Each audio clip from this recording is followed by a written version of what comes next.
Are you sabotaging your home sale and you don't even realize it? Let's talk about some common mistakes that sellers make. So, you want to avoid these pitfalls and have a smooth and profitable home sale. I'm Amy Shrader with Remax Real Estate 10. And so today I'm going to highlight some common mistakes that sellers make and how you can avoid them. Number one, overpricing your home. And I know if you watch my videos, you are like, my God, she harps on that. But I'm telling you, overpricing your home is the biggest mistake you can make in this market.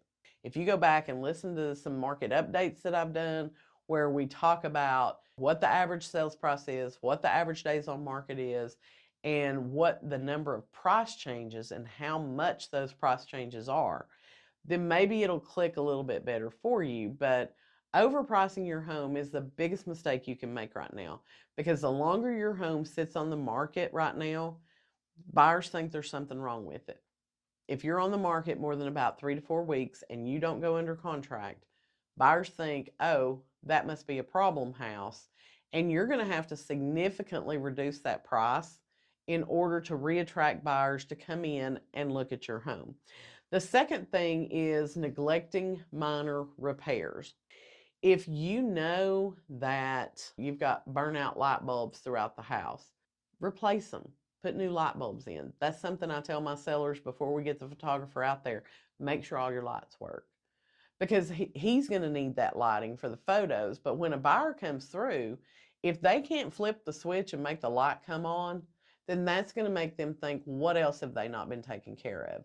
Make sure you're changing your air filter. Make sure that if you're missing a piece of gutter off the end of the house, that you replace that before you put it on the market. Make sure you've got the little black drain pipes that are draining the water from the gutter away from the house. If you've got a refrigerator, a stove, a dishwasher that doesn't quite work the way it's supposed to, make sure you're replacing those items or fixing those items before you go on the market. Poor photography. And I know if you watch Instagram reels like I do, like that's my little time passer. I just kind of scroll through some of these. And the biggest thing right now is I see several reels going around where the people are like, well, I've got a friend that'll do it at 1% commission, because they're trying to hire an agent to sell their house. And they're like, oh, 1%? Sure, I can do 1%. And then they're going around with their cell phone and they're taking the photos, and the seller's like, those are the pics you're going to use? Yeah, 1%, remember? So what I want you to think about is when you hire someone at a discount rate, you're going to get discount services. You're going to get discount marketing. They're not going to pay a photographer $250, $300 for professional photos of your home when you're not willing to compensate them for their experience and their time. If you're using an agent that did cell phone photos, you're doing your home a disservice.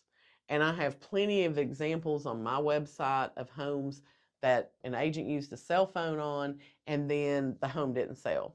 And I have relisted that house, used a professional photographer. We didn't have to do a price reduction.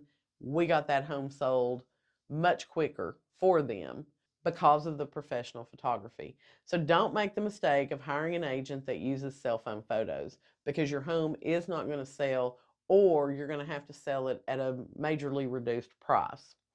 Fourth thing would be not being flexible with showings. And I get, if you work the night shift and you have your home on the market, like, you don't want people knocking on your door at 10 o'clock to come look at the house. But try to be as flexible as you can with showings. And if there's going to be an issue on a particular day or a particular time, let your agent know ahead of time so that they can talk to buyer agents about that. But you need to have your home open and available as much as possible for showings, especially the first 30 days you're on the market. Fifth thing is ignoring curb appeal. So a lot of people are going to mow their yard, but like, they don't think about mulch. They don't think about edging the sidewalk. They're not thinking about, how does the front door look? How does the entryway look? Make sure you walk around your house with a stranger and ask them to help point out the things that they think you might need to address. Again, that's what your realtor is for. Sixth thing is not depersonalizing the house.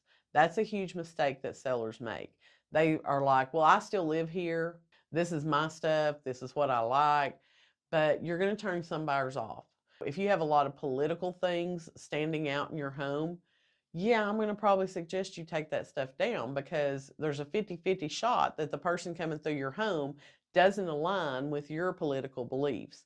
And you may say you don't want to sell your home to somebody who doesn't align with that, but at the end of the day, everybody's money's green. So you want to open your home up to as many buyers as you possibly can to attract interest in it. Seventh thing is failing to market your home properly. So when you're talking to an agent and you're interviewing them about coming to sell your home, you need to talk to them about what's the marketing plan. Besides sticking a sign in my yard, besides putting it in the MLS, what are you actively going to be doing? What other sites are you going to advertise my home on in order to bring me a buyer? If they can't provide that to you at the listing appointment, you need to talk to other agents. So if you're planning on selling your home in 2024, send me a DM. Let me come look at your home. Let me give you some suggestions. Let me provide you with a comparative market analysis as well as a marketing plan. Let's talk about what your home would sell for and in about how long of a period of time. If you're not going to sell, but you know a friend or a family member who's thinking about selling, be sure you share this video with them so they don't make these mistakes.